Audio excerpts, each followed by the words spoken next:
WBCS 2024-এর prelims exam 2026-এর 14ই June অনুষ্ঠিত হলো। তাহলে বন্ধুরা সবাই মেন্সের প্রিপারেশন শুরু করেছো? সবার মধ্যে একটা চিন্তার বিষয় যে কোশ্চেন মানে সত্যিকারেই কোশ্চেন আগের তুলনায় টাফ হয়েছে। তো এটা ট্রেন্ড হয়ে আসছে অ্যাকচুয়ালি ধরতে পারো 2020 সাল থেকে পরপর কিছুটা মানে ধীরে ধীরে কোশ্চেন টাফ হচ্ছে। এটা তো একটা ট্রেন্ড হয়ে আসছে দিনের পর দিন।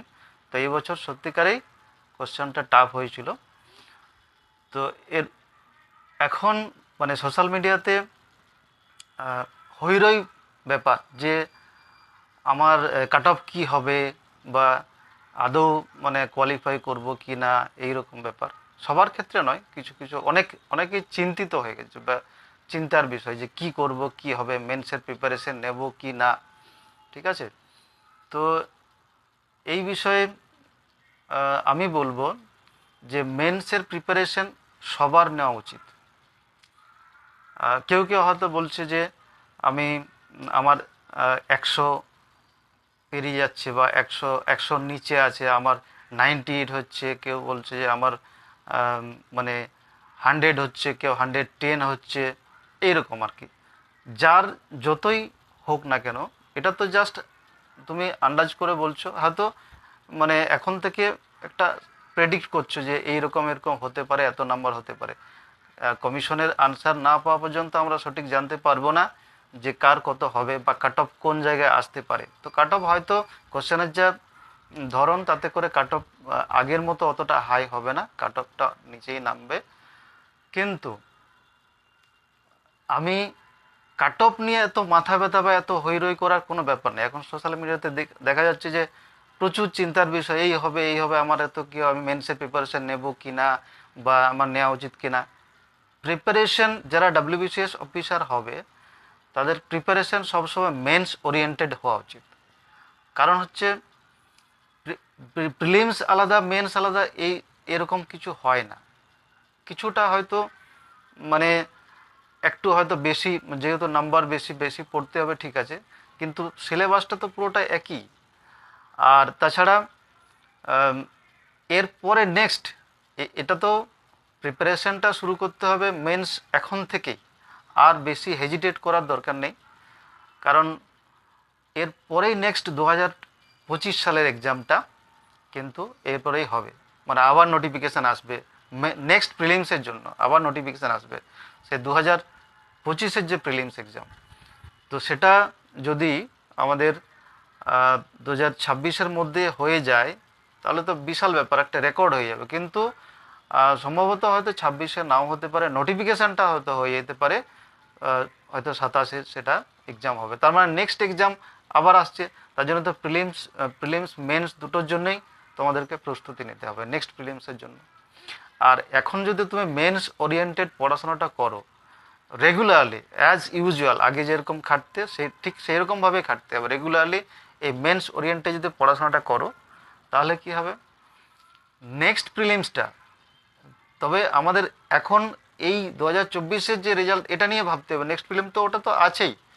যদি হয়তো যারা হেজিটেট করছো যে আমি কোয়ালিফাই করব কি না, বাই চান্স কোয়ালিফাই তোমার হয়ে গেল, তুমি প্রিপারেশন নিলে না, ঠিক আছে, তুমি হেজিটেট করতে করতে তুমি টাইমটাকে মানে লস্ট করে ফেললে, তাহলে কি হলো, হঠাৎ রেজাল্ট বেরোনোর পরে তুমি পাস করে গেলে, তখন তুমি ওই একবারে লিমিটেড টাইম, খুব কম সময়, রেজাল্ট বেরোনোর পরে মেন্স এক্সাম খুব কম সময় থাকে, সেই টাইমে এত কিছু প্রিপারেশন নেওয়া বা কোয়ালিফাই করাটা খুব টাফ হয়ে যাবে। কিন্তু এই জন্য সবাইকে, যার যতই নাম্বার হোক, ও নিয়ে আর ভাবার কোনো দরকার নেই। এই বিষয় নিয়ে তোমাকে প্রিপারেশান শুরু করে দিতে হবে অ্যাজ ইউজুয়াল, আগে যেরকম খাটতে এখনও সেই রকমভাবে প্রত্যেকটা সাবজেক্ট।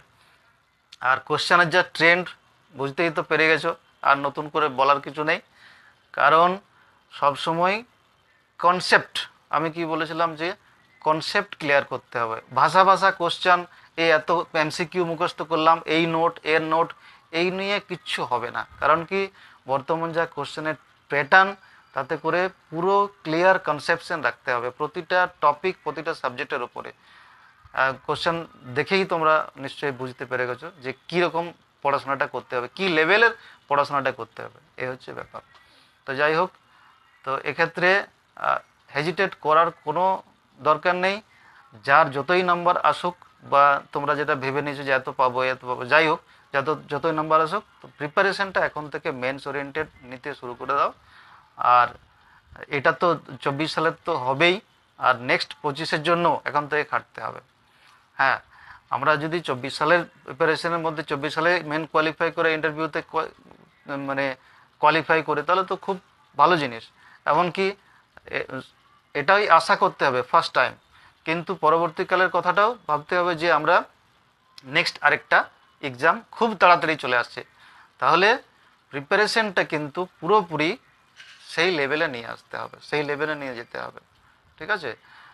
তো এত কাট অফ কী হবে, এই কী হবে, ওই সব নিয়ে এত মাথা ব্যথার, এত মাথা ঘামানোর দরকার নেই, এত হৈরৈ করারও কোনো ব্যাপার নেই আমি মনে করি আর কি।